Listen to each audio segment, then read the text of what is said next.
So আজকে দশহরা ছিল, বাইরের থেকে খাবার এসছে। আমি বেড়ে ঠেড়ে খাই না, বাট ওই আর কি ভুটু আর কুটকুটি ওখানে বসে আছে, এমন হ্যাংলা কি বলবো। আবার ল্যাজ নাড়ানো হচ্ছে, এখানে বসে বসে ল্যাজ নাড়াচ্ছে আমার পাশে বসে। আমার আজকে খাবার বাড়তেই হলো, একে আবার আদৌ কদিন আলাদা আবার ক্যাচ ক্যাচ করবে। তো যাই হোক, আজকে খাবার আমি কোনোদিন বাড়ি না, বাট ওই বাড়তেই হলো, কারণ মার শরীরটা ভালো নেই। ঘুগনিটা বিশাল ঝাল, ওটার জন্য দেখেই বোঝা যাচ্ছে, যার জন্য অল্প করে নিলাম। আজকে যা গরম, নর্মাল জল খাওয়া যাবে না, সুতরাং ফ্রিজের থেকেই জল খেতে হবে। ফ্রিজের থেকে জল বার করলাম। মা দেখে একটু চিল্লালো, কিন্তু কিছু করার নেই। ফ্রেন্ডস, সো এই গরমে যদিও পাইল করে খাবো, কারণ আমার এমনি ঠান্ডা লেগে যাওয়ার খুব ঝামেলা আছে।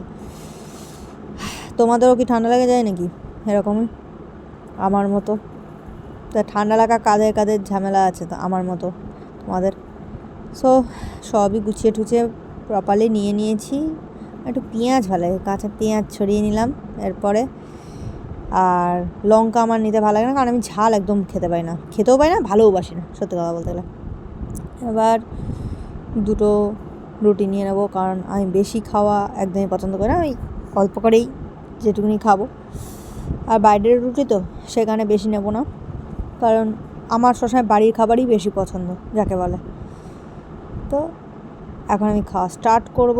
সব রেডি প্রায় একদম ফুল যাকে বলে, সব কিছু নিয়ে নিয়েছি। এবার একটা জিনিস মিসিং লাগছে, যেটা হচ্ছে লবণ।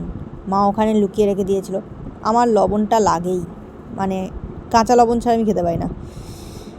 তো লবণটা আমি পেয়ে গেছি, এখন প্রায় সব কিছুই মনে হচ্ছে ঠিক আছে। Let's start. একটু প্রার্থনা করলাম, এবার খাওয়া যাক। হ্যাঁ, দেখা যাক ভাই। ভয় তো লাগছিলো, বাট খেতে ভালো ছিল। নেক্সট ভিডিওতে দেখা হচ্ছে তোমাদের সাথে, বাই।